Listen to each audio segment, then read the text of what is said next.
Boa tarde a todos, com muita alegria. Mais uma vez nos encontramos virtualmente. Vamos então relaxando e nos desligando de nossos problemas diários.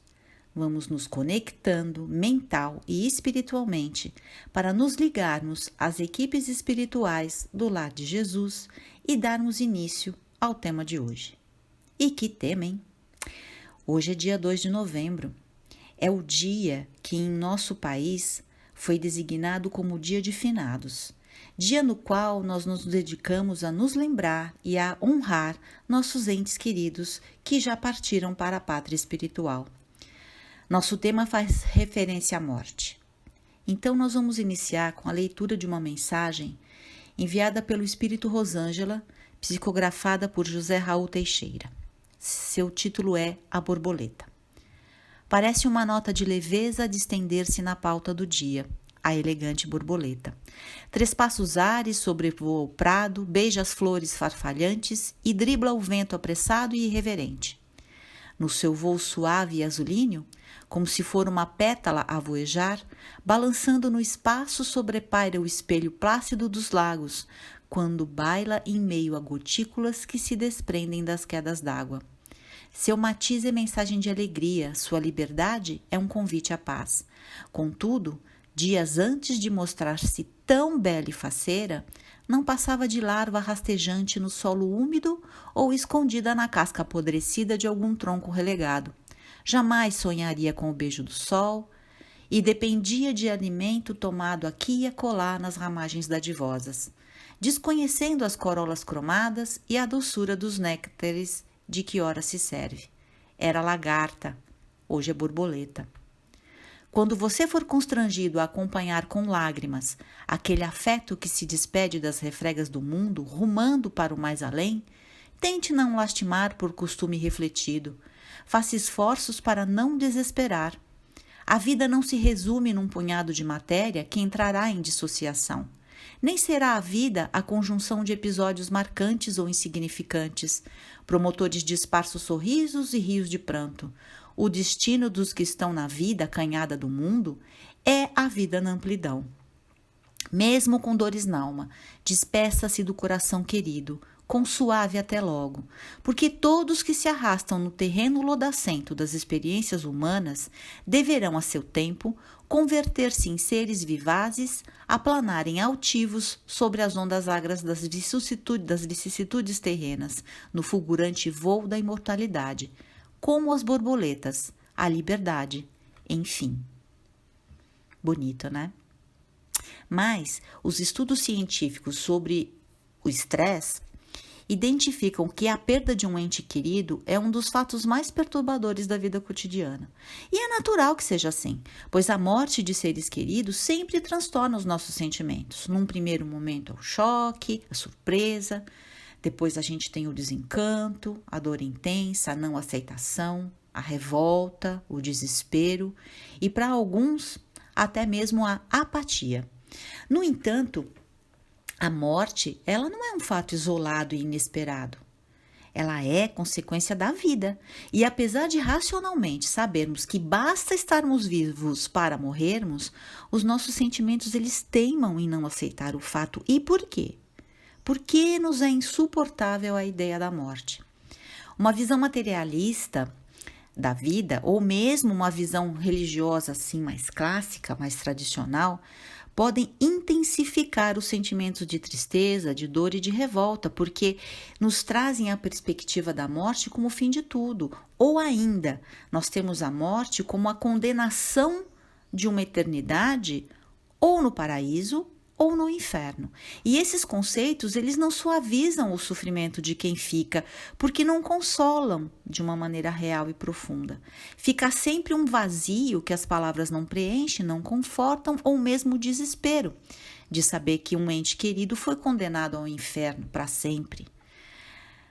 Mas aí, em sua infinita misericórdia, Deus nos trouxe a doutrina espírita. E nos seus pressupostos, o Espiritismo cristão nos ensina que a morte é um momento em meio a um caminho infinito. É uma transformação, não um ponto final, exatamente como ocorre com a borboleta. Desencarnar é continuar vivendo, só que vivendo numa outra dimensão, com os nossos sentimentos, aprendizados, com uma visão espiritual que é mais expandida, com os nossos amores, alegrias, saudades e com as nossas imperfeições, aquilo que a gente não conseguiu superar.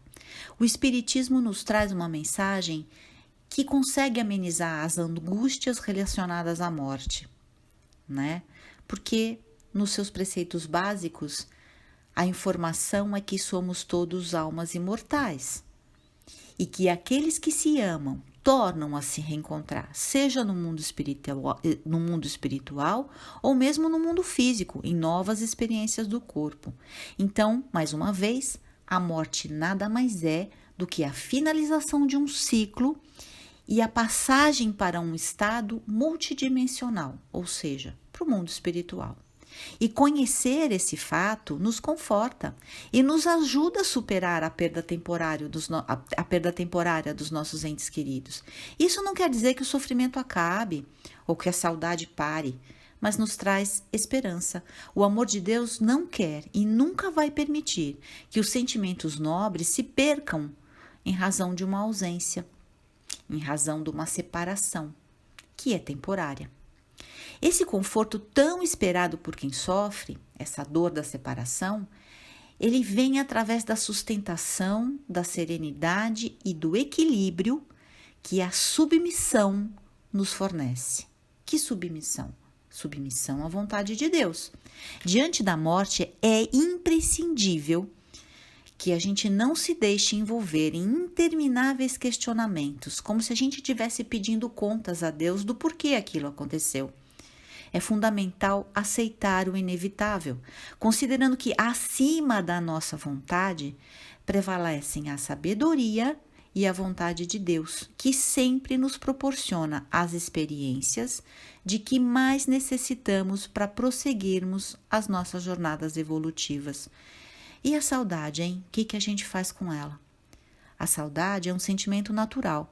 Mesmo sabendo que a separação é temporária, dói o vazio que fica no lugar de quem se foi. No entanto, essa recordação e evocação que a saudade doentia representa não podem nos paralisar e muito menos prejudicar os nossos entes queridos desencarnados. Devemos amar e honrar os que se foram, mas entender que a sua missão acabou. Os sentimentos de dor prendem o encarnado, assim como prendem o desencarnado, dificultando a sua evolução. Então, quando bater aquele desespero ou aquela saudade, vamos nos recolher e proferir uma prece para aquele ente querido, para que ele saiba e para que ele sinta como ele foi essencial na nossa jornada. Acredite, o seu carinho será recebido com alegria, trazendo consolo e paz a todos, encarnados e desencarnados.